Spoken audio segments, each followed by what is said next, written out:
juga selain hikmat, ilmu, juga kepandaian. Nah,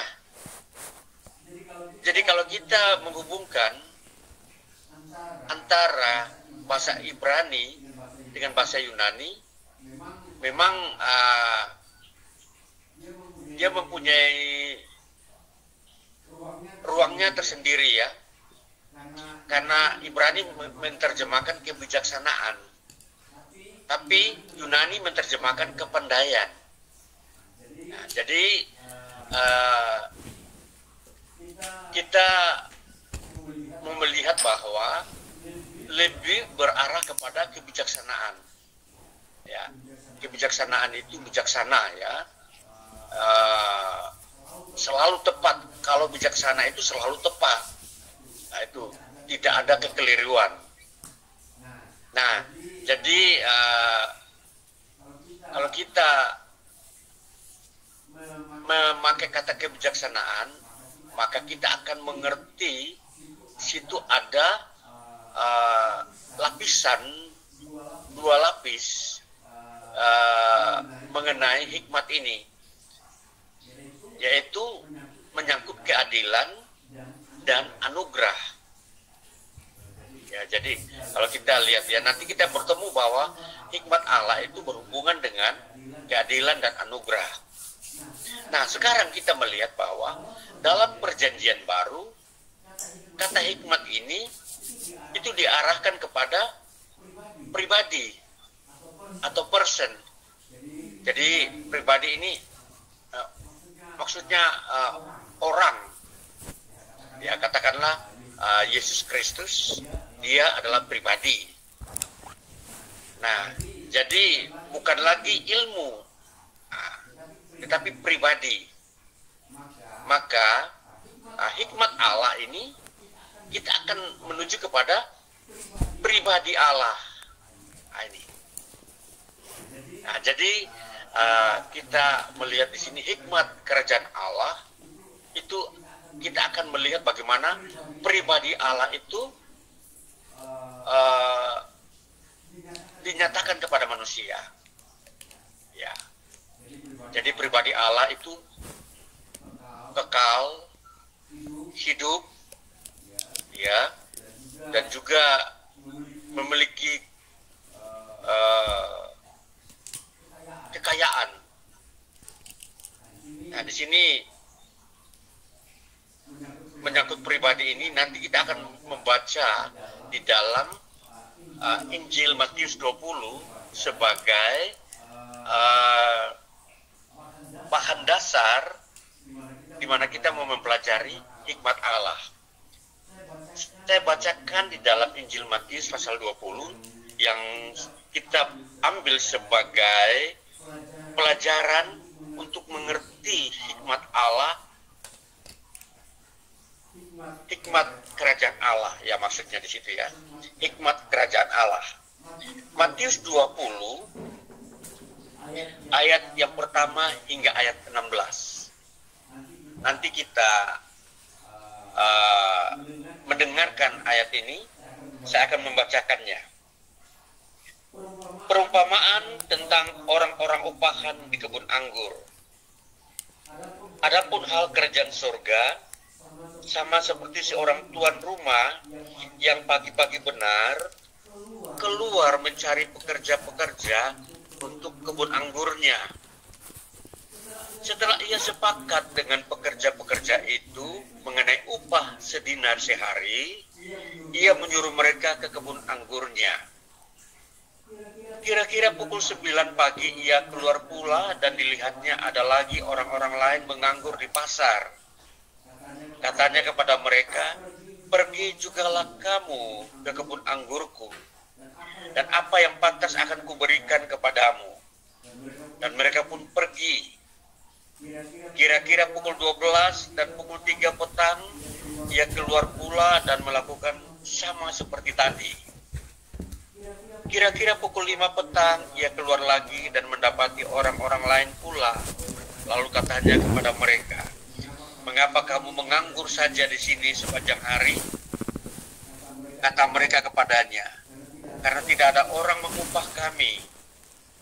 Katanya kepada mereka, pergi jugalah kamu ke kebun anggurku.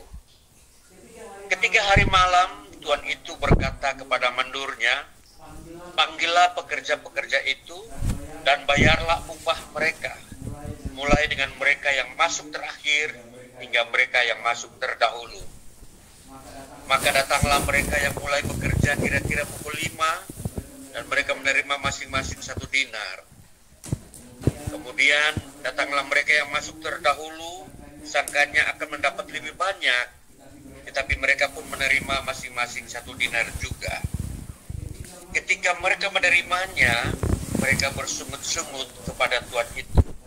Katanya, mereka yang masuk terakhir ini hanya bekerja 1 jam, dan engkau menyamakan mereka dengan kami yang sehari suntuk bekerja berat dan menanggung panas terik matahari. Tetapi Tuhan itu menjawab seorang dari mereka, saudara, aku tidak berlaku tidak adil terhadap engkau. Bukankah kita telah sepakat sedinar sehari? Ambillah bagianmu dan pergilah. Aku mau memberikan kepada orang yang masuk terakhir ini sama seperti kepadamu. Tidakkah aku bebas mempergunakan milikku menurut kehendak hatiku? Atau iri hatikah engkau karena aku murah hati? Demikianlah orang yang terakhir akan menjadi yang terdahulu, dan yang terdahulu akan menjadi yang terakhir.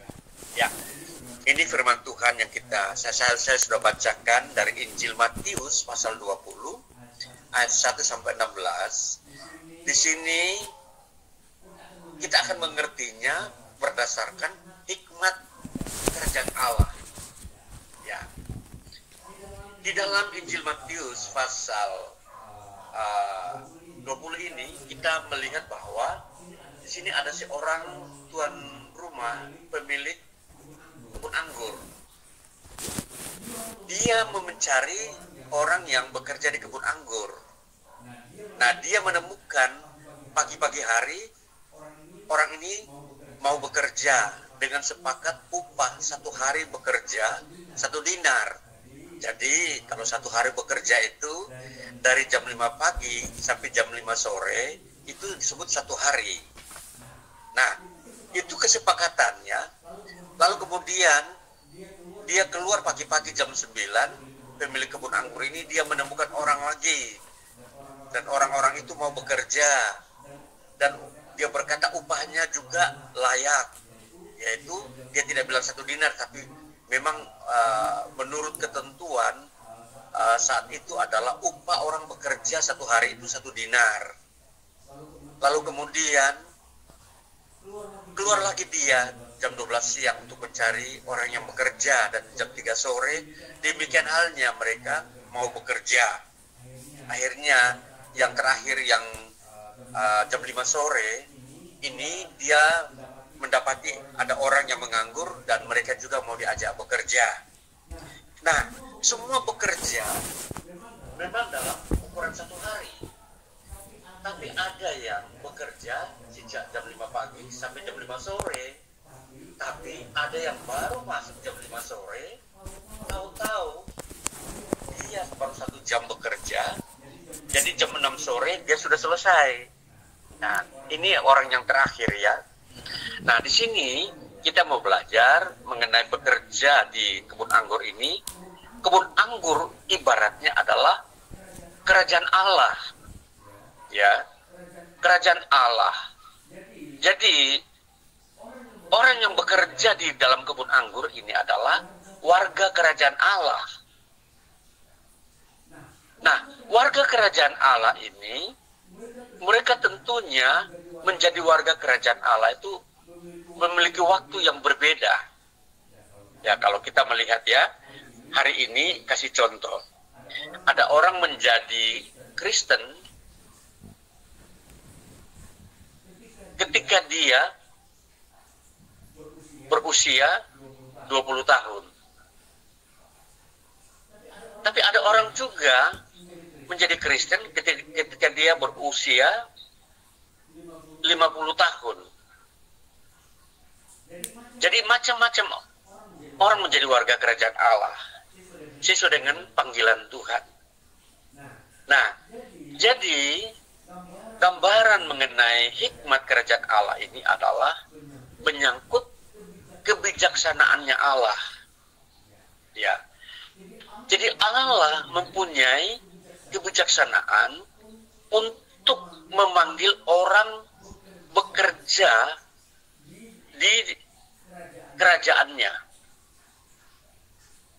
Ya. Nah, jadi kalau Allah mempunyai waktu, itu berarti pertobatan, seseorang bertobat percaya Yesus, itu waktunya Tuhan.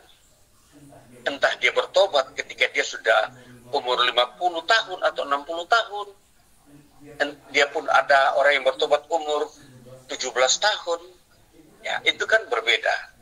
Nah, jadi ada orang yang bertobat umur 17 tahun, misalkan, dia sudah beribadah kepada Tuhan sejak umur 17 tahun sampai dia umur katakan 80, baru dia meninggal. Nah, itu berarti dia beribadah kepada Tuhan sudah begitu lama. Nah, ini ibarat dengan orang yang bekerja, yang dipanggil Tuhan bekerja jam 5 pagi subuh. Nah, jadi gambaran dari Injil Matius 20 ini seperti itu. Kita mengerti ayat-ayat ini, pengajaran perumpamaan Tuhan Yesus itu seperti itu. Jadi ada orang yang bertobat masih muda, tapi ada orang yang juga yang bertobat sudah lanjut usia. Bisa saja 70 tahun. Dia berumur 70 tahun dia bertobat, atau umur 72 tahun dia meninggal. Dia baru 2 tahun beribadah. Nah, kan begitu. Nah, nanti kita mau melihat makna kebijaksanaan Tuhan ini itu berhubungan dengan anugerah. Ya. Jadi dari uraian ini, ayat ini kita mau mengerti bahwa nanti kita mau mengerti bahwa hikmat Allah tidak sama dengan hikmat manusia. Ya.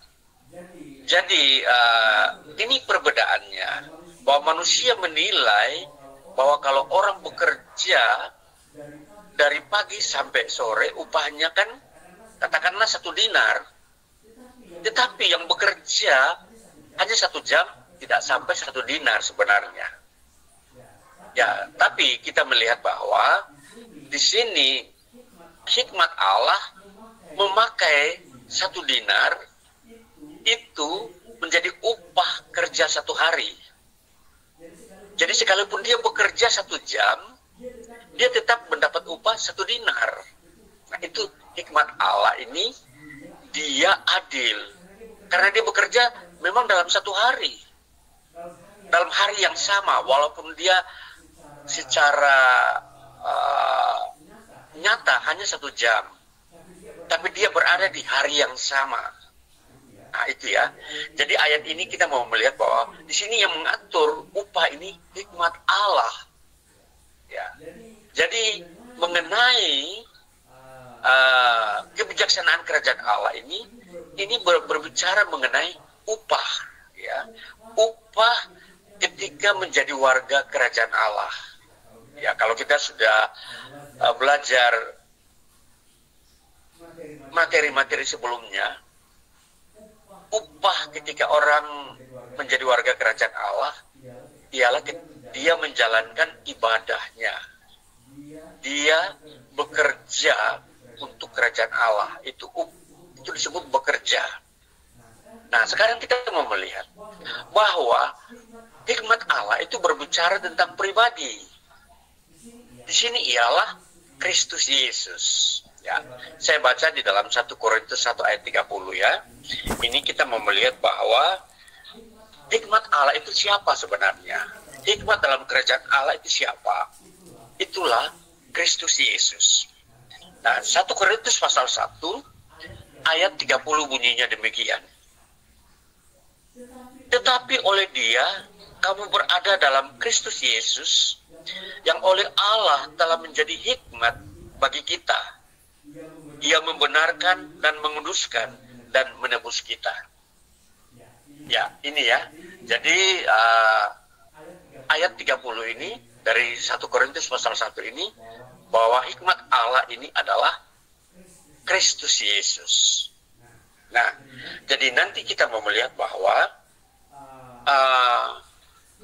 hikmat Allah yang disebut kebijaksanaan Allah itu sesungguhnya ada di dalam Kristus Yesus.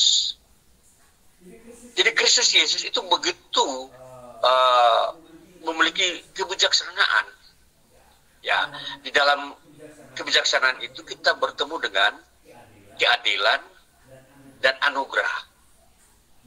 Nah, jadi di dalam bacaan yang kita baca tadi, kita menemukan kata keadilan. Dan di dalam Injil Matius 20 tadi, ayat di ayatnya yang 15, tidakkah aku bebas mempergunakan milikku menurut kehendak hatiku? Nah, itu kehendak hatinya Tuhan ialah anugerah. Tuhan memberikan anugerahnya kepada kita itu menurut hikmat Allah yang ada dalam Kristus Yesus. Nah, kita belajar di sini ya. Jadi hikmat Allah itu sebenarnya itu Yesus Kristus.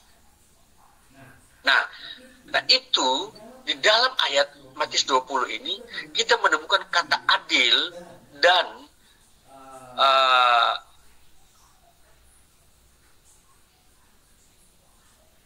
kehendak hatiku. Ya, kehendak hatiku itu berbicara tentang kemurahan hatinya Allah yang sering disebut anugerah, ya, sering disebut anugerah.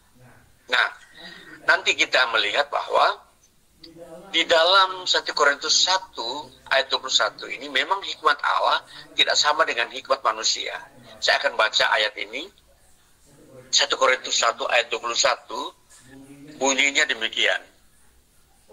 Oleh karena dunia dalam hikmat Allah tidak mengenal Allah oleh hikmatnya, maka Allah berkenan menyelamatkan mereka yang percaya oleh kebodohan pemberitaan Injil.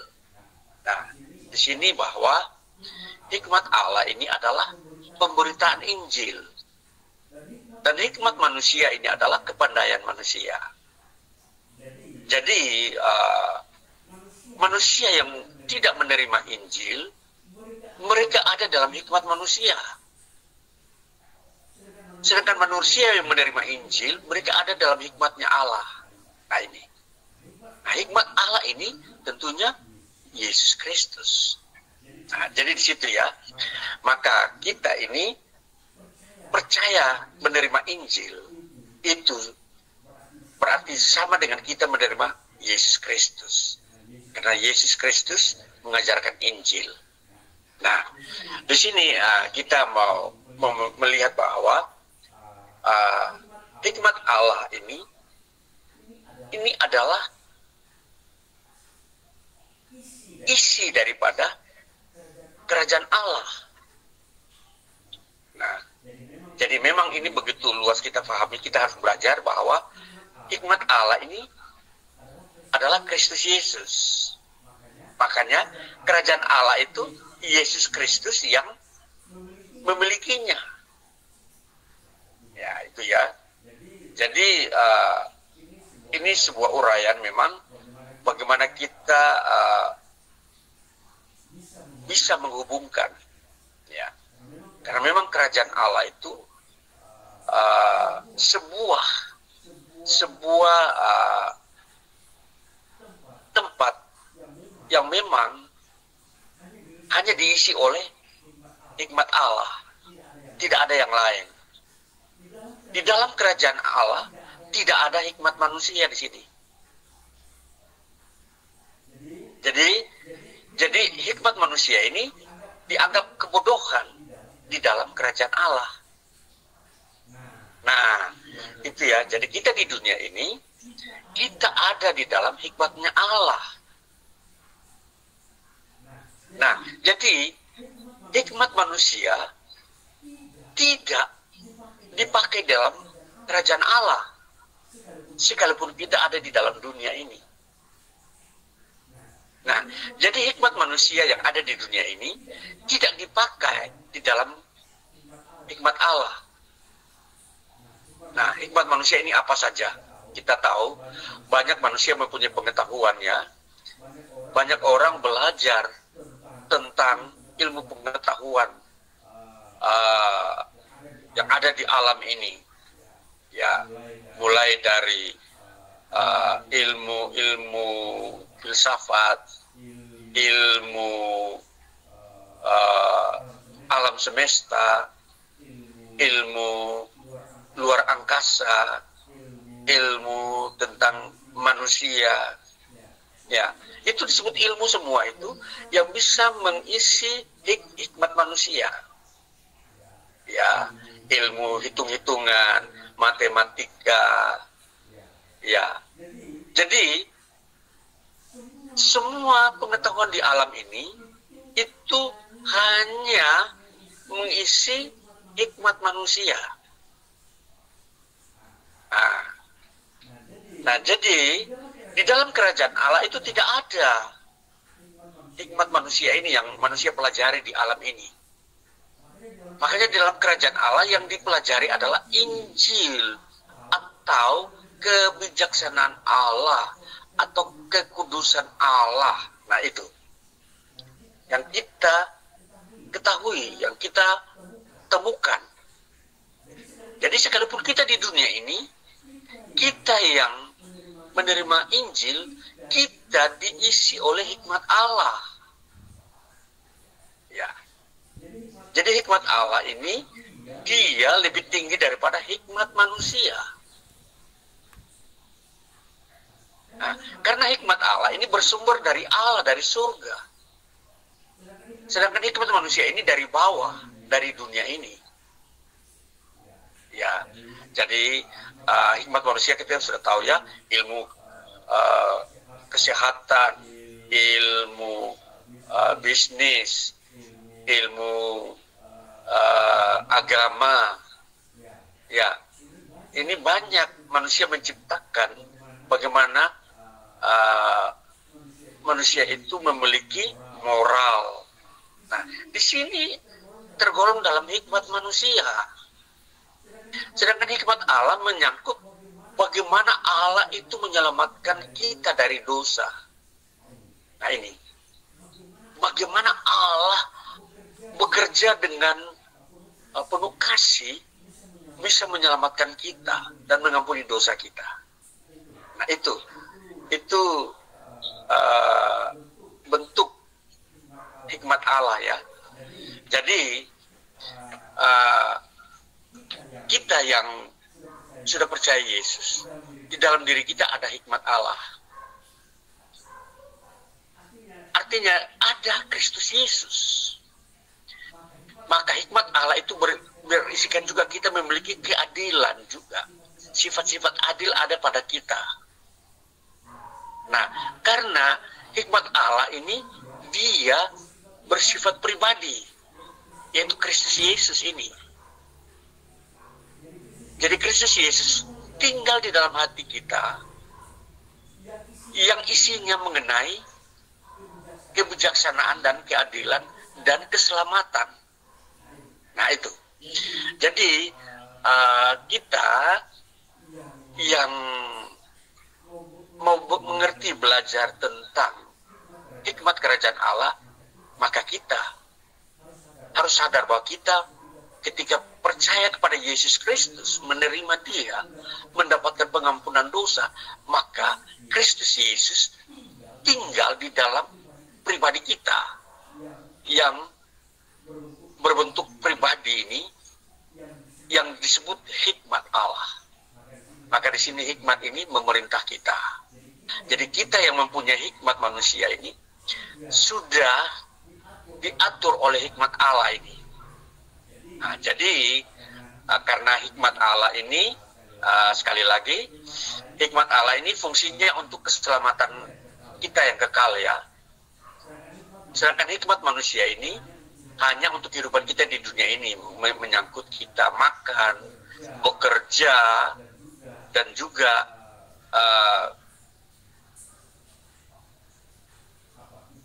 kita menjaga kesehatan. Nah, ini berbicara tentang hikmat manusia. Maka kita harus bisa tahu kapan kita hidup sebagai hikmat Allah, kapan kita hidup sebagai hikmat manusia. Karena dua hal ini tidak sama, ini berbeda.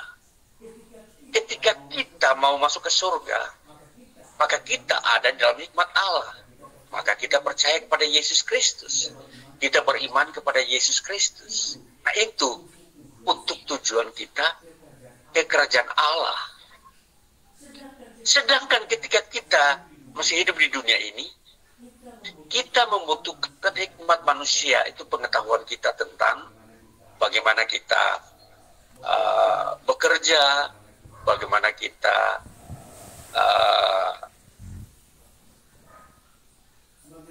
mengatur waktu, bagaimana kita mengatur jam-jam kerja kita. Nah, itu kita memakai hikmat yang sebagai manusia. Ya, jadi ini batasan hikmat manusia hanya untuk hidup sehari-hari di dunia ini saja. Jadi dia tidak bisa sampai ke surga kalau tanpa hikmat Allah. Jadi semua manusia yang belum menerima Yesus Kristus tidak memiliki hikmat Allah, tetapi mereka hanya memiliki hikmat manusia. Itu berarti bahwa mereka tidak bisa masuk sebagai warga kerajaan Allah. Nah, itu. Jadi untuk menjadi warga kerajaan Allah hanya dengan menerima Yesus Kristus. Nah, itu ya. Jadi kita bisa agak lama di sekitar hikmat di sini ya. Nah, sekarang kita mau masuk ke dalam Injil Matius yang kita sudah baca tadi. Injil Matius 20 ayat 1 sampai 16. Ini adalah hikmat Allah di dalam kerajaan Allah, yang memperlihatkan kebijaksanaan Allah memberi upah bagi warga kerajaan Allah. Maka kita mau melihat bahwa Injil Matius 20 ini dimengerti sebagai hikmat Allah di dalam kerajaan Allah yang memperlihatkan kebijaksanaan Allah memberi upah. Nah, ini. Jadi upah yang warga kerajaan Allah terima dari Allah, dari Tuhan, itu semua sama, 1 dinar. Jadi ada orang yang bertobat umur 17 dengan orang yang bertobat lalu beribadah kepada Tuhan umur 70 tahun. Mereka diberi upah oleh Tuhan itu sama, 1 dinar. Nah, ini disebut ukuran hikmat. Ukuran hikmat Allah, ya. Jadi apa yang dimaksudkan dengan 1 dinar ini sebagai upah? Nah, kita lihat di sini. Ini 1 dinar ini, kalau kita mau mengerti ini mata uang Romawi yang dipakai pada saat itu ya, yang dipakai untuk memberi upah untuk 1 hari kerja. Nah, ini sebuah perumpamaannya. Jadi orang yang bekerja masuk jam 5 pagi sampai jam 5 sore itu dia dapat upah 1 dinar. Nah, tetapi ternyata di dalam perumpamaan ini ada yang masuk jam 9 pagi, jam 12 siang, jam 3 sore, jam 5 sore. Waktu mereka mendapat upah ternyata sama 1 dinar ya. Nah, ini upah ini disebut anugerah. Nah, ini anugerah Allah di sini. Maka keselamatan itu anugerah Allah. Yang kalau kita melihat dalam perumpamaan itu disebut 1 dinar. Nah, jadi kita yang beribadah kepada Tuhan itu ukurannya adalah 1 dinar. Karena ketika kita mendapatkan pengampunan dosa berdasarkan anugerah Allah, Maka kita pun beribadah kepada Allah selama hidup kita itu berdasarkan anugerah Allah juga. Maka semua itu dipakai sebagai satu dinar.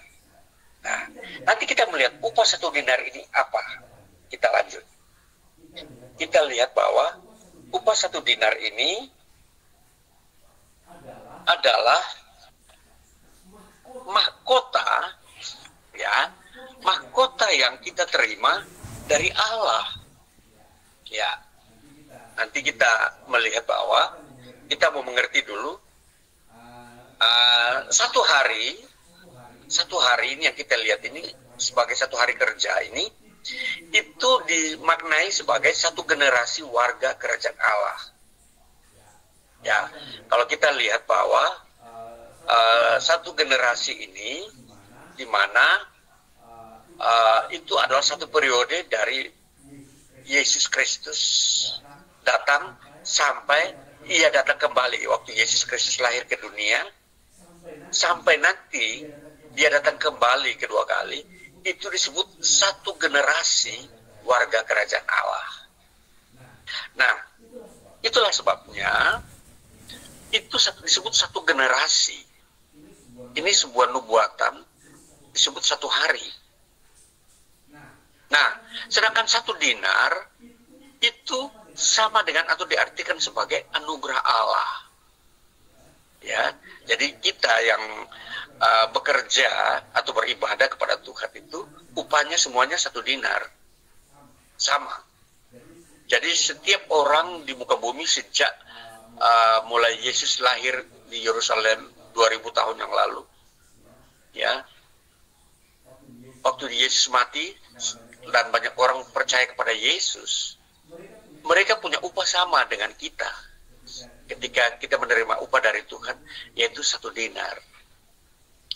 Semua bangsa, entah dia orang Israel, entah dia orang Indonesia, entah dia orang Amerika, entah dia orang Australia, entah dia suku Toraja, entah dia suku Ambon, semua yang percaya beribadah kepada Yesus upahnya satu dinar.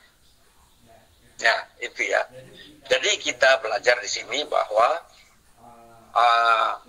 upah yang dibicarakan di sini menyangkut hikmat Allah, ya, hikmat kerajaan Allah. Nah, jadi nanti semua orang setara di hadapan Allah, ya, tidak pandang dia itu orang kaya atau orang miskin, orang pandai atau orang tidak bersekolah, upahnya sama satu dinar di hadapan Tuhan. Ini ukuran untuk menerima upah dari Tuhan yang beribadah kepada Tuhan. Nah, ini ya, kita melihat bahwa nanti kalau kita mendapat upah dari Tuhan, itu semua sama, satu dinar. Itu sebagai anugerah Allah. Disebut anugerah Allah itu sama adil. Semua dapat hak yang sama satu dinar. Menikmati berkat Tuhan yang sama di surga. Jadi, kita kenapa harus mengasihi sesama saudara seiman? Ya karena semua mendapat upah yang sama dari Tuhan. Jadi tidak ada yang berlebih-lebihan. Jadi kita semua memandang Tuhan yang memberikan upah kepada kita. Jadi kalau dia beribadah, waktu dia sudah tua, dengan orang yang beribadah sejak masih muda, sama pada Tuhan ya, mendapat upah satu dinar. Nah, ini menyangkut upah ibadah. Jadi ibadah itu kerja, ya. Jadi dia mempunyai upah. Jadi ini saudara-saudara, jadi kita mengerti bahwa ibadah itu mempunyai nilai yang Tuhan akan berikan. Nah, sekarang kita mau melihat ini satu generasi. Apa ini satu generasi? Yaitu satu zaman, satu masa di mana itu dihitung dari zaman di mana Yesus Kristus mati di kayu salib sampai nanti dia datang kembali kedua kali. Itu disebut satu generasi, yaitu satu hari. Ini sebuah perumpamaan yang Tuhan Yesus ajarkan, bahwa satu hari itu digambarkan seperti itu. Jadi orang-orang yang hidup di zaman Yesus mati di kayu salib sampai dia datang kedua kali, itu disebut satu hari. Ya. Sedangkan orang-orang yang masuk di jam pagi subuh itu menyangkut usianya manusia. Ada orang yang bertobat dipanggil Tuhan ketika dia umur 17, ketika dia umur 50, ketika dia umur 70, ketika dia umur 40, macam-macam. Jadi orang bertobat itu berdasarkan kebijaksanaannya Tuhan. Jadi orang tidak bisa lagi memaksa orang lain, kamu harus bertobat mumpung kamu masih 17 tahun. Tidak. Jadi Tuhan bisa membuat orang bertobat itu umur berapa saja. Ya. Jadi yang menilai itu Tuhan, bukan manusia. Jadi kita hanya beribadah kepada Tuhan di masa usia kita dipanggil Tuhan. Nah, jadi itulah panggilan Tuhan ya. Panggilan Tuhan kepada kita itu untuk bekerja, ya, itu sesuai dengan kebijaksanaannya Tuhan. Yang tadi jam 5 hari, jam 5 pagi subuh sampai jam 5 sore itu, masing-masing itu adalah kebijaksanaannya Tuhan. Nah, itulah makna yang kita pelajari dari Injil Matius di bawah sorotan tema hikmat kerajaan Allah. Nah, nanti kita mengerti hikmat kerajaan Allah di sini ya. Jadi kalau nanti kita bertemu dengan hikmat Tuhan, maka kita mau melihat bahwa ini berhubungan dengan anugerah dan itu berhubungan dengan juga panggilan. Ya, di mana panggilan Allah itu dalam satu hari itu masing-masing berbeda. Jadi kita mau mengerti teologi di sini bahwa satu generasi warga kerajaan Allah itu dari ketika Yesus mati di kayu salib sampai Yesus datang kedua kali, itu disebut satu generasi. Ya, jadi satu generasi kerajaan Allah ya. Jadi semua disebut warga kerajaan Allah. Ya, dari mereka yang percaya kepada Yesus itu disebut warga kerajaan Allah. Ya, lanjut kita masuk kepada poin berikutnya. Kita mau melihat bahwa upah yang mengenai 1 dinar ini disebut upah ya. Jadi kita itu percaya kepada Tuhan Yesus Kristus, kita itu akan beribadah kepada Tuhan Yesus. Dan itulah sebabnya kita diberi upah 1 dinar. Nah, 1 dinar ini apa? Ini adalah mahkota kebenaran. Ya, kita baca di dalam 2 Timotius 4 ayat 8 ya. Saya akan bacakan bahwa upah kita 1 dinar itu wujudnya adalah mahkota kebenaran.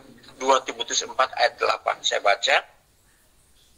Sekarang telah tersedia bagiku mahkota kebenaran yang akan dikaruniakan kepadaku oleh Tuhan, Hakim yang adil, pada harinya.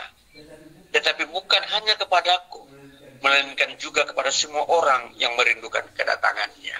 Ya, warga kerajaan Allah ini, mereka dikategori sebagai orang-orang yang merindukan kedatangan Tuhan. Ya, mereka bersama Rasul Paulus akan menerima upah 1 dinar. Ya, ini. Jadi ini upah ini itu sebagai bentuknya Tuhan berikan kepada orang-orang yang percaya, yang beribadah kepada Dia dalam bentuk mahkota kebenaran. Ya. Ya. Jadi mahkota kebenaran itu Tuhan berikan. Ya. Seterusnya Di dalam mahkota kebenaran ini kita akan bertemu dengan anugerah keselamatan Allah. Ya, kita baca di dalam nanti Efesus pasal 2 membuktikan bahwa keselamatan itu adalah anugerah.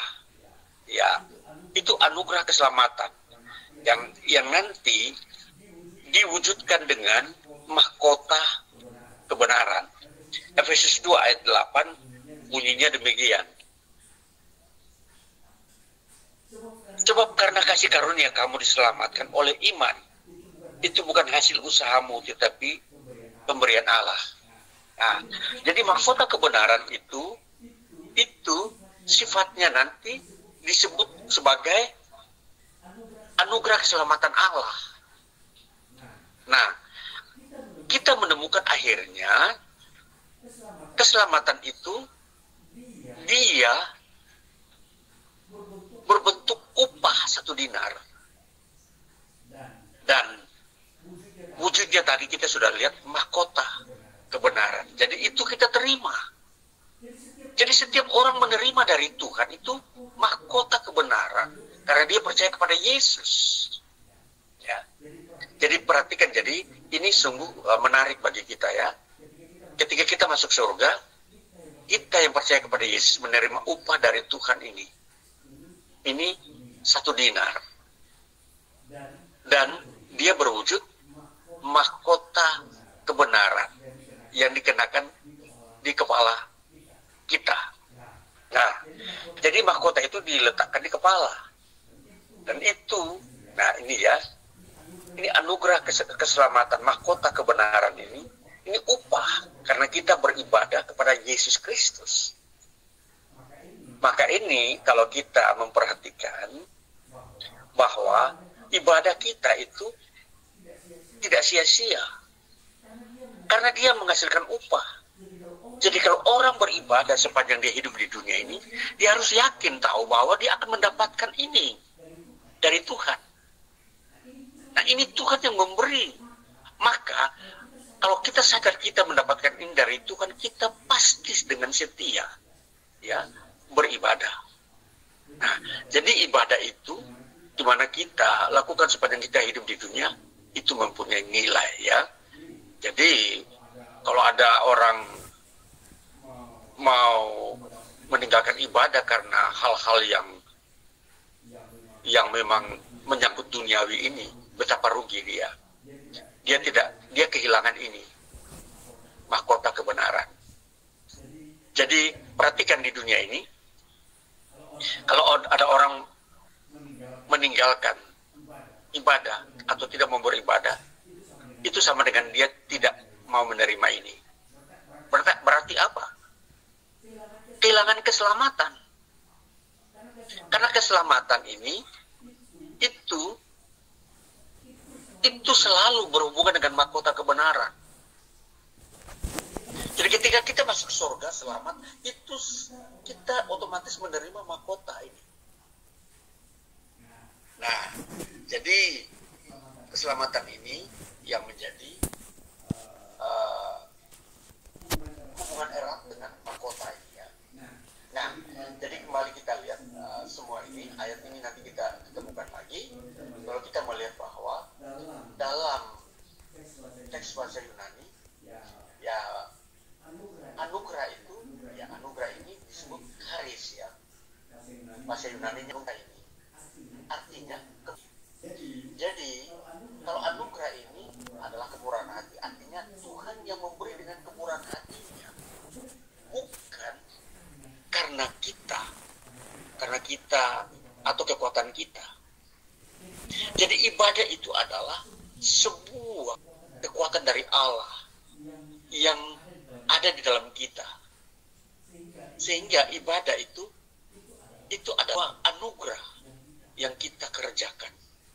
Ya, karena kemurahan hati Allah itulah kita bisa beribadah.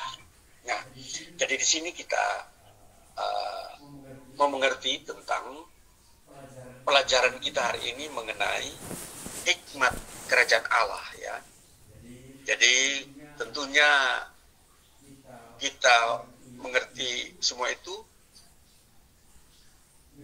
dengan istilah-istilah ada upah dan ada mahkota. Nah, ini sebuah hubungan yang erat antara dunia kita di dunia ini dengan di sorga. Apa yang kita kerjakan di dunia ini, ya itu disebut upahnya itu, yaitu menyangkut ibadah kita di sini, melakukan hukum Tuhan, dan kita ketemukannya di sorga seperti ini. Nah, ini penjelasannya. Nanti ada yang mau bertanya, karena kita masuk di dalam sesi ini, masih ada waktu bagi kita, bahwa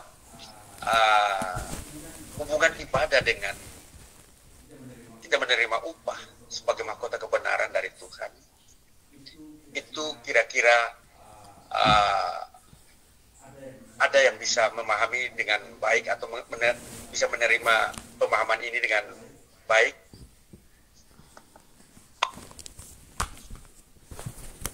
Ada yang mau bertanya?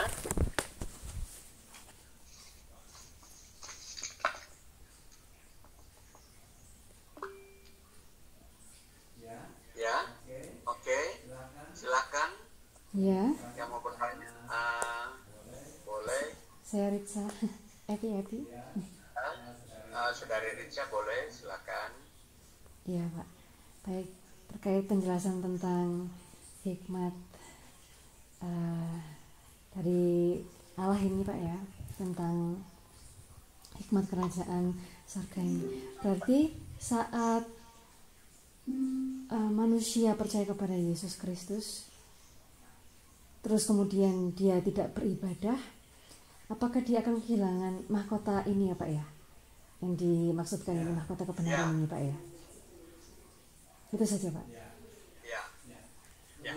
Begini, oke. Jadi kita hidup di dunia ini memang ada masa proses. Jadi ibadah itu memang prosesnya sesuai dengan keberadaan kita di dunia. Jadi orang yang benar-benar telah menerima Yesus Kristus, dia akan fokus, dia akan mengutamakan ibadah daripada hal-hal yang di dunia ini. Ya, kalau ada orang yang tidak beribadah, walaupun dia sudah percaya kepada Yesus, dia ada dalam sebuah masa proses yang dia harus bisa mengambil sikap. Ya, memang di dunia ini ya, semua pencobaan itu bisa saja membuat seseorang itu mengalami boleh kata desintegrasi atau tidak mempunyai hubungan dengan ibadahnya dia di dunia. Ya, contoh, dia ada di sebuah negara yang di situ tidak mengizinkan dia beribadah. Ya, jadi memang ibadah itu tidak bisa dalam bentuk seperti kalau kita bangun gedung gereja atau seperti lazimnya kita bernyanyi di tempat-tempat yang dimana kita sudah biasa beribadah. Nah, ada orang yang mengalami seperti itu. Dia tidak mempunyai tempat ibadah dan sukar beribadah. Nah, itu bukan karena sebuah ketidakmauan dia beribadah. Justru dia mau beribadah tapi dia tidak menemukan tempat. Nah, itu bagaimana dia mendapatkan upah? Dia mendapatkan upah karena dia punya iman kepada Yesus Kristus pengampunan dosa saja. Tetap sama. Tetapi kalau ada orang itu dengan sengaja atau dia meninggalkan ibadah, tidak mempercayai kepada Yesus Kristus karena dia memilih jalan yang ditawari dunia, barulah kehilangan. Ya itu ya. Jadi di dalam versi ibadah di dunia ini, kalau kita melihat itu untuk mendapatkan upah, itu memang kita melihat versinya apa? Sengaja atau mendapat sebuah tekanan dari dunia yang memang membuat dia sukar beribadah. Itu berbeda ya. Jadi kalau dia memang sengaja meninggalkan iman kepada Yesus Kristus dan tidak beribadah kepada Yesus Kristus, itu dengan sengaja, itu artinya dia memang dengan rencana yang dia pilih sendiri, karena dia lebih mencintai dunia ya. Dia mencintai dunia ini dengan kekayaannya, lalu dia meninggalkan ibadah. Nah itu dia kehilangan ini. Nah itu yang dimaksudkan itu. Dia bisa kehilangan kalau dia dengan sengaja, karena ada tipuan dunia, atau dia lebih mencintai dunia dengan kekayaannya. Ya itu penjelasannya seperti itu. Ya, baik. Berarti memang karena dia memilih untuk itu ya Pak ya, jadi dia kehilangan itu ya Pak ya. Iya. Ya, karena dia memilih dengan sengaja karena pengaruh dunia ya, pasti ada yang melatar belakangi. Kalau memang dia lebih tidak akan dunia dengan kekayaan dan segala macamnya, dia memilih itu, ya akhirnya dia memang tidak melakukan ibadah dan taat kepada Tuhan lagi. Akhirnya dia berikan seluruh kebenaran-kebenaran dan dia mengikuti dunia ini. Nah itulah dia kehilangan ini ya, mahkota kebenaran. Ya, oke. Terima kasih Pak. Ya, terima kasih untuk Saudari Richa. Ibu Dorea silakan.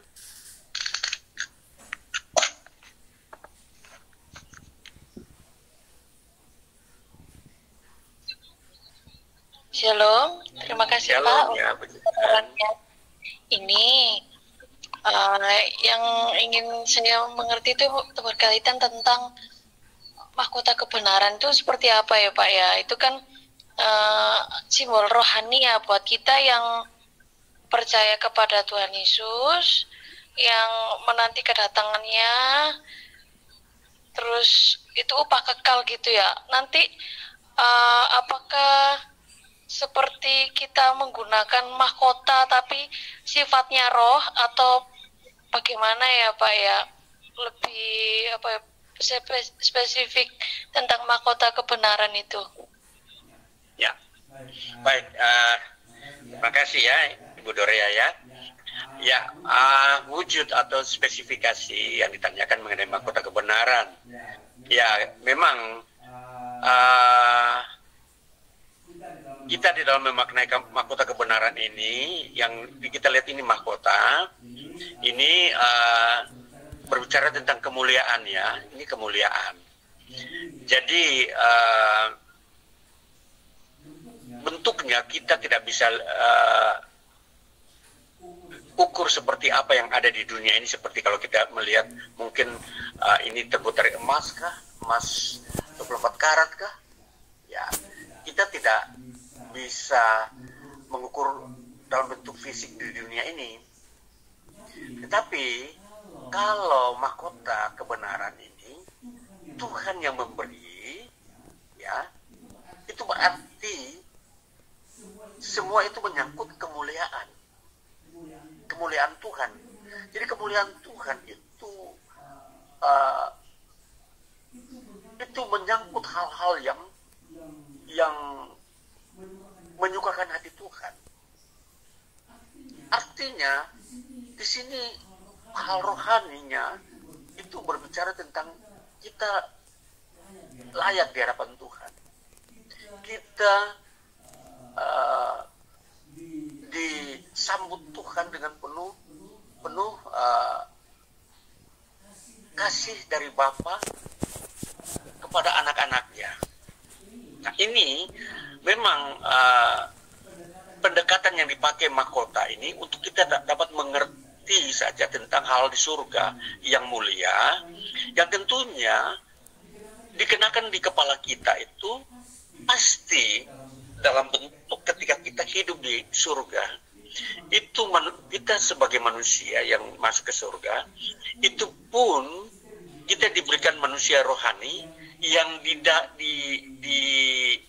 dikenakan kepada kemanusiaan kita itu hal-hal mulia yang tentunya ada di kepala kita, dan itu pasti di mata Tuhan dan di pikiran kita itu Tuhan mengenakan di kepala kita sebagai manusia rohani sebuah mahkota yang mempunyai nilai yang disebut mahkota kebenaran.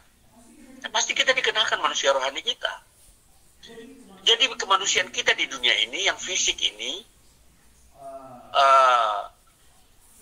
tentunya tidak bisa langsung kita hubungkan dengan manusia rohani kita. Karena manusia rohani ini kita melihat jiwa kita, yang dimana jiwa kita itu memiliki ciri-ciri sukacita, damai, dan kegembiraan. Nah, ini mahkota-mahkota ini, kebenaran ini menyangkut di situ, sukacita, damai sejahtera, kegerangan di dalam jiwa manusia rohani kita di surga. Nah, itulah gambaran ya, wujudnya. Jadi tidak bisa diberikan kepada malaikat. Tentunya malaikat tidak mempunyai spesifikasi jiwa yang sama dengan kita. Kalau kita memiliki sukacita, damai sejahtera yang diberikan oleh Tuhan, itu memang spesifikasi Tuhan untuk kita, tidak bisa diberikan kepada malaikat. Nah, maka damai sejahtera itu kita terima. Nah, itu disebut mahkota ya. Jadi wujudnya memang di situ mahkota kebenaran yang Allah berikan, kerjakan di dalam Tuhan Yesus. Jadi wujudnya seperti itu. Jadi manusia rohani kita, manusia yang masuk surga adalah manusia rohani ya. Nanti dalam ketika Tuhan menciptakan dunia yang baru kita mendapat tubuh yang baru, tubuh jasmani yang baru yang tidak ada dosanya.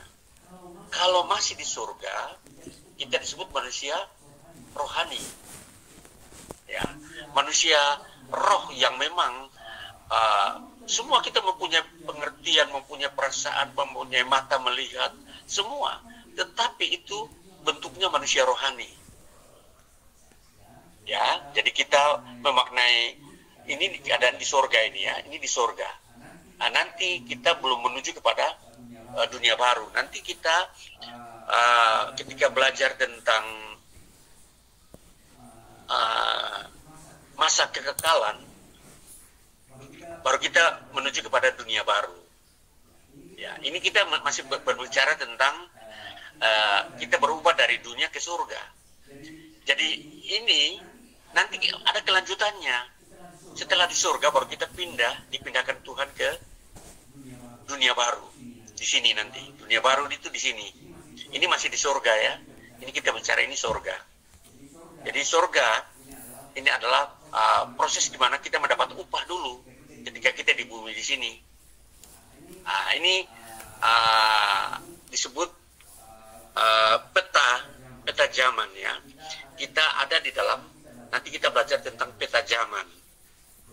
Jadi peta zaman itu di bumi, surga, baru bumi baru lagi di sebelah sini. Yang saya tandai di sini, ini bumi baru di sini. Jadi ini bumi yang kita tinggali di sini, kita beribadah. Terus kita masuk surga di sini. Baru setelah itu kita Tuhan pindahkan kita di sini, dunia baru di sini. Nah, di sini baru kita mengenakan tubuh yang tanpa berdosa. Di sini sudah kita hidup seperti di dunia ini, di dunia yang baru, ya, tapi tanpa dosa, tanpa kematian. Di sini tidak ada kematian lagi di sini. Nah, jadi untuk menuju ke sini kita harus masuk surga dulu. Nah, jadi kalau kita melihat peta zaman, maka kalau kita sudah di sini dunia baru, maka orang yang tidak percaya Yesus itu di neraka di bawah sini selamanya. Nah, jadi kita mempelajari Alkitab, maka kita akan mengerti tentang zaman di mana manusia akan jalani. Nah, itulah ya. Ya, puji Tuhan. Begitu saja Ibu Dorea. Mungkin itu penjelasannya seperti itu ya. Oh iya Pak, berarti ini sifatnya lebih seperti merata gitu ya Pak ya, untuk kepada semua orang yang percaya kepada Yesus Kristus, bukan kepada personal yang memang melakukan banyak hal yang menyukakan Tuhan ketika di bumi begitu. Ya, Yesus ini berlaku umum ya, karena ini bersifat anugerah. Anugerah ini semua orang mendapatkan sama, mahkotanya sama, mahkota kebenaran namanya. Baik itu dia rasul, ya, maupun dia jemaat, ya, mereka mendapatkan ini mahkota. Jadi baik dia pendeta, dia jemaat, ia dapatnya ini juga. Ya, nanti soal ketika dia melayani pekerjaan Tuhan, itu disebut posisi, bukan lagi mahkota. Mahkota ini semua dipakai waktu masuk kerajaan surga, semua pakai ini. Itu pertanda dia selamat masuk surga. Jadi ini menjelaskan tentang orang masuk surga ini. Mahkota yang dipakai oleh orang masuk surga ini, mahkota kebenaran yang Tuhan kasih pakai. Semua orang pakai ini. Rasul-rasul pakai, pendeta, jemaat pakai ini semua, karena ini ciri khas masuk surga ini. Jadi ada tanda kalau orang sekarang ada seragam, dia bekerja di Pelni, seragamnya Pelni. Yang bukan Pelni tidak boleh masuk di Pelni. Nah, gitu kan? Itu kayak seragam. Ya, jadi kalau kita memahami ini sebagai seragamnya orang masuk surga adalah mahkota kebenaran. Ya, karena dia beribadah. Jadi ini hubungannya dengan ibadah semua. Jadi waktu dia ibadah di bumi, maka dia masuk ibadah di surga, dia mengenakan ini semua. Dikenakan mahkota kebenaran. Nah, itu maknanya untuk kita mengerti bahwa ini adalah sebuah keseragaman. Semua orang dikenakan oleh Tuhan ketika masuk surga. Ya, itu. Mungkin begitu, Ibu Toria. Iya Pak, terima kasih. Ya, tapi begitu. Ini Pak, ya? Maaf, tiba-tiba saya keluar unek-unek ya, keingat ada kesaksian itu orang kayak pernah melihat pendeta masuk neraka gitu. Oh, iya. Itu gimana ya Pak ya? Maksudnya kesaksian mereka itu, nah bukannya pendeta kan hamba Tuhan, dan kalau sudah percaya Tuhan Yesus Kristus pastikan masuk surga. Itu bagaimana ya Pak ya, pertanyakan tentang kevalitan untuk kebenaran itu loh Pak. Ya itu pikiran rohani masing-masing orang di dalam dia mau bersaksi ya. Kadangkala orang bersaksi menghakimi orang lain ya, untuk membuat orang lain merasa ya terganggu ya, supaya ini bisa saja timbul pengajaran-pengajaran sesat ya mengenai penglihatan-penglihatan. Nah, kalau kita memperhatikan siapakah pendeta, kalau pendeta ini sesungguhnya murni ya, dia adalah orang yang percaya kepada Yesus. Kalau dia memakai jabatan pendeta tapi bukan sesungguhnya pendeta, dia adalah nabi palsu. Orang-orang yang menyesatkan orang lain tapi pura-pura memakai jubah pendeta. Ya, bulu domba tapi hatinya serigala. Nah itu, jadi pendeta itu hanya sebuah jabatan atau baju. Sedangkan hatinya itu serigala. Ya, sebenarnya bukan percaya Yesus. Nah, jadi bisa saja ini sebutannya mereka melihat ada pendeta-pendeta masuk neraka. Itu bisa saja sebuah penghakiman rohani kepada orang-orang yang palsu, mengaku pendeta tetapi hatinya serigala, perbuatannya penuh dengan dosa, tidak pernah bertobat, tidak ada dalam penyucian. Nah, itu maksudnya istilah itu. Nah, jadi penglihatan ini bisa merupakan sebuah teguran supaya orang jangan mengikuti nabi palsu ini. Nah, orang ini bisa saja diberikan karunia untuk menjelaskan mata rohani orang, bahwa untuk melihat siapakah orang ini, apakah dia nabi palsu atau sesungguhnya benar-benar nabi. Ya, bahasanya seperti itu ya. Jadi semua ini kita tidak bisa terlalu mengambil titik poin dari statement orang ini. Yang jelas kalau memang dia benar-benar percaya Tuhan Yesus, dia pasti beribadah kepada Tuhan Yesus. Dia tidak hidup di dalam dunia, sekalipun ya dia memakai jubah-jubah pendeta.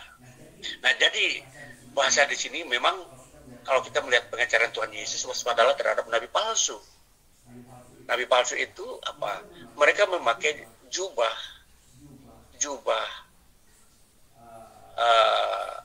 jabatan-jabatan keagamaan, atau jubah-jubah yang seringkali jabatan-jabatan yang kita kenal pendeta. Padahal mereka bukan pendeta, tapi hatinya mereka seperti singa. Mereka mau menyesatkan banyak orang menurut ajarannya dan keberdosaannya. Ya kan gitu. Nah, itu mungkin seperti itu saja penjelasan, karena memang kita bertitik tolak dari ajaran Alkitab. Jadi Alkitab memberikan ketegasan bahwa orang yang telah diampuni dosa, pasti dia beribadah, dan dia beribadah memuliakan Tuhan. Ya, jadi pasti hidupnya selaras dengan ajaran Injil. Ya, mungkin seterusnya Ibu Indah. Ya, terima kasih Pak. Ya, oke, Bu Gia, terima kasih. Ya, shalom. Shalom ya.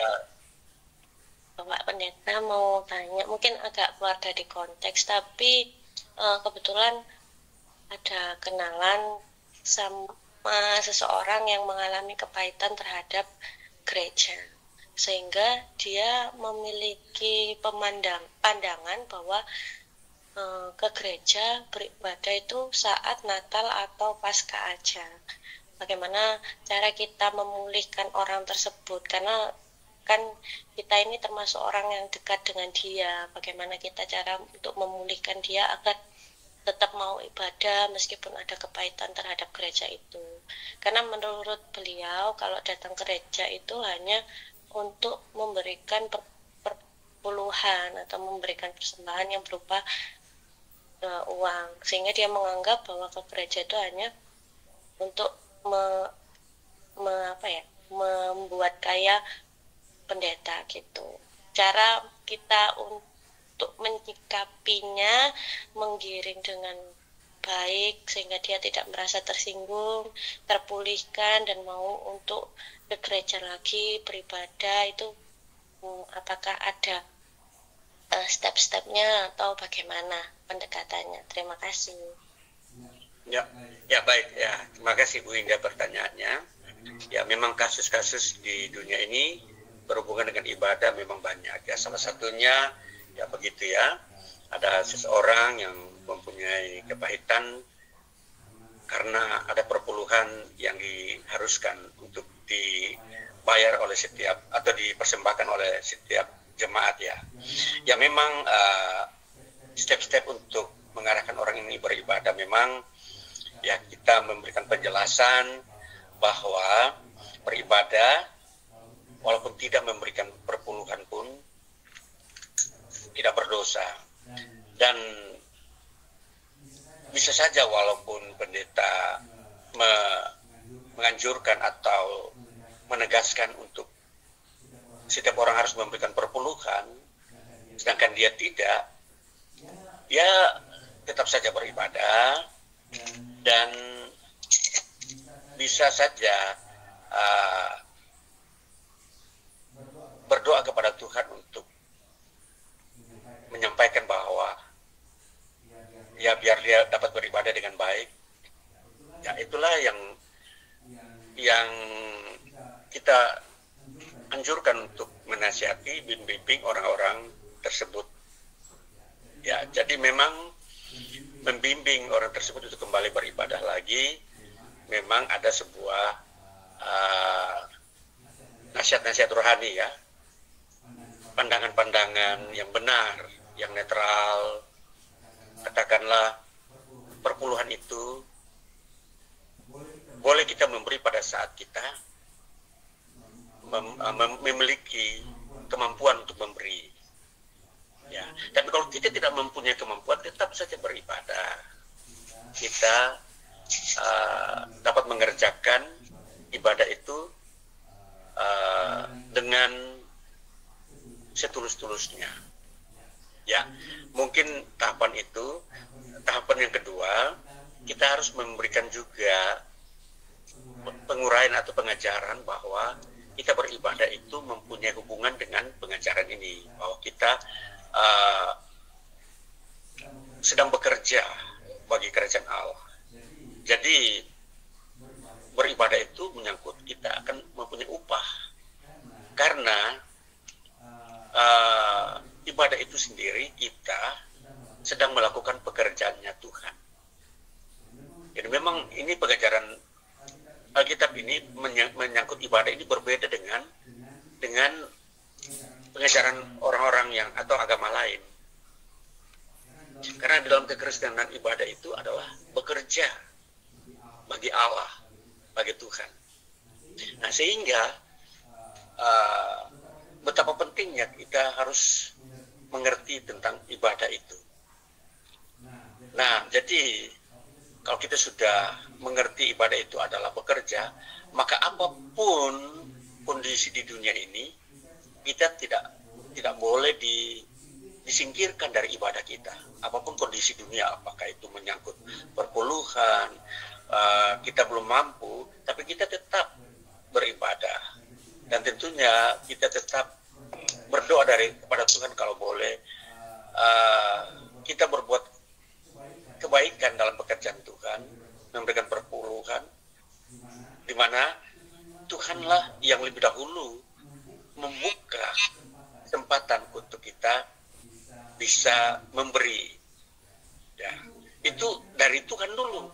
Kalau kita belum diizinkan diberkati Tuhan, memang kita belum bisa memberi karena masih kekurangan, karena keutamaan di dalam kita di dunia ini adalah untuk kehidupan kita jasmani. Ya, perpuluhan itu kan menyangkut keuangan rata-rata. Jadi berdoalah supaya buat kerinduan memang satu waktu kalau Tuhan berkenan bisa memberi, karena memang perpuluhan itu bukan menyangkut keselamatan. Perpuluhan itu hanya untuk menyangkut pelayanan gereja.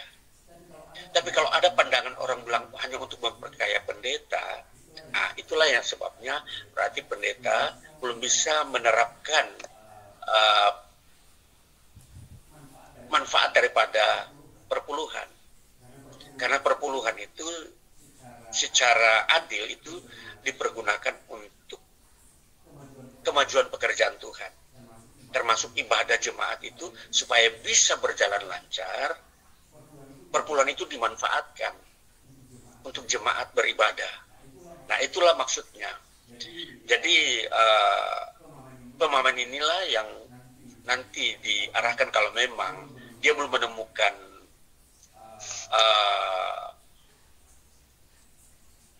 hamba Tuhan menerapkan atau menggunakan perpuluhan untuk kemajuan ibadah, maka dia tetap beribadah. Dia tetap beribadah saja.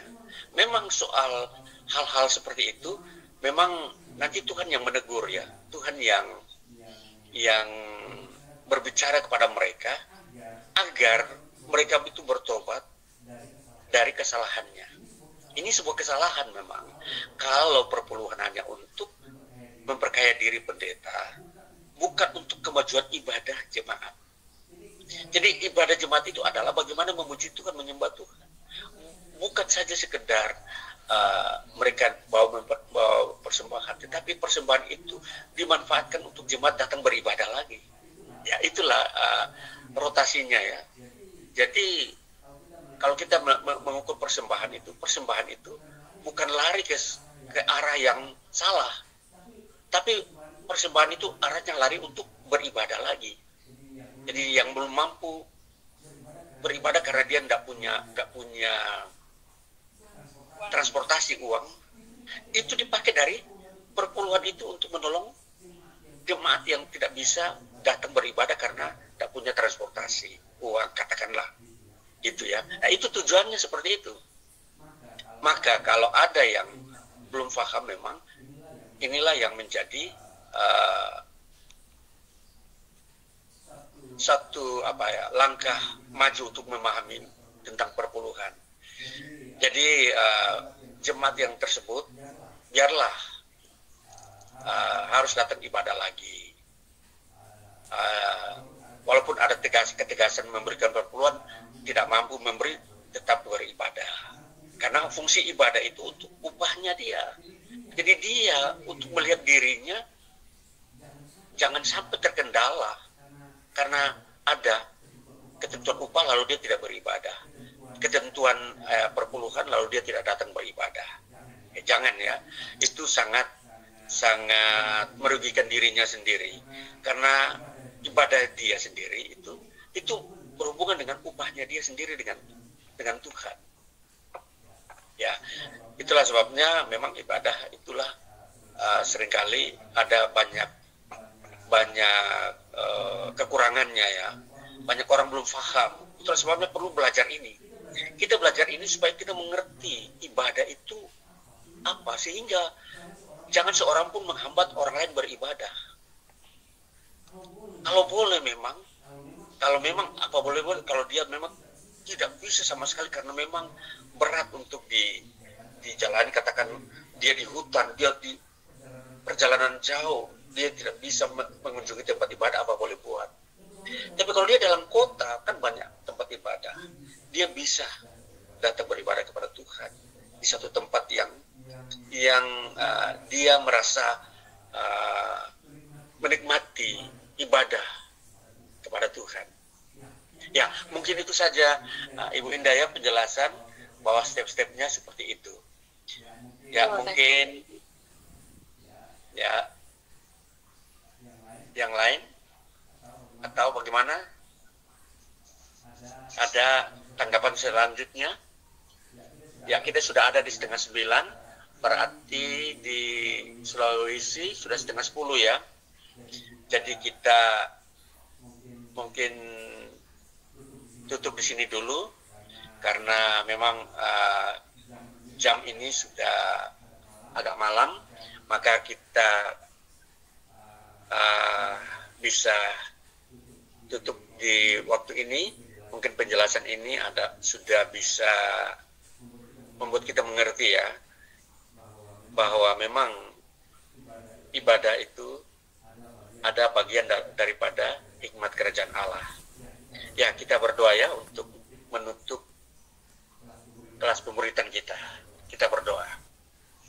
Bapa di surga, kami berterima kasih. Waktu 1 jam lebih kami belajar firman-Mu mengenai hikmat kerajaan Allah, di mana hikmat-Mu menyangkut kebijaksanaan Tuhan agar manusia beroleh selamat, beroleh upah di dalam kehidupan ini, bahwa hidup di dunia ini ada di dalam hikmat Tuhan. Ialah Tuhan memanggil kami untuk percaya kepada Tuhan Yesus Kristus dan kemudian bekerja. Beribadah adalah bekerja bagi kerajaan Allah. Maka bekerja itu mempunyai upah, di mana upah itu adalah mahkota kebenaran. Dan kami bersyukur Bapa, ajarkan kami mengerti bahwa ibadah itu penting, karena itu panggilan Tuhan untuk kami kerjakan.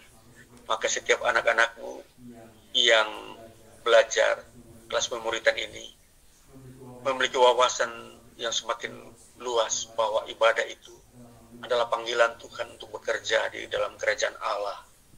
Maka waktu-waktu ibadah adalah sudah menjadi perhatian penuh, sehingga kami tetap beribadah di waktu-waktu ibadah itu tiba.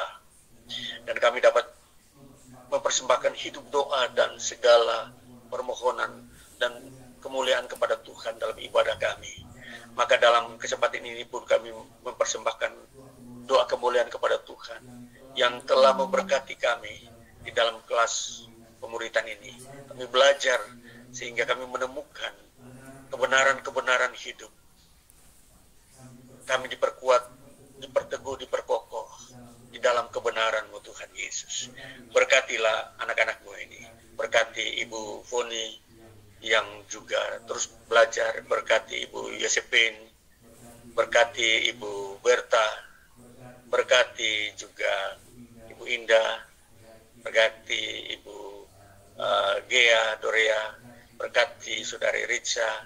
Berkati Tuhan dengan firman-Mu dan apa yang selama ini mereka terima daripada Tuhan. Teguhkan itu Bapa. Dan kami bersyukur malam ini karena Tuhan menyertai, memberkati. Biar dalam waktu-waktu berikut kami menemukan kesempurnaan-kesempurnaan iman kami. Terima kasih Bapa, terpujilah nama-Mu Tuhan Yesus. Engkau memberkati setiap rumah tangga, setiap pekerjaan, setiap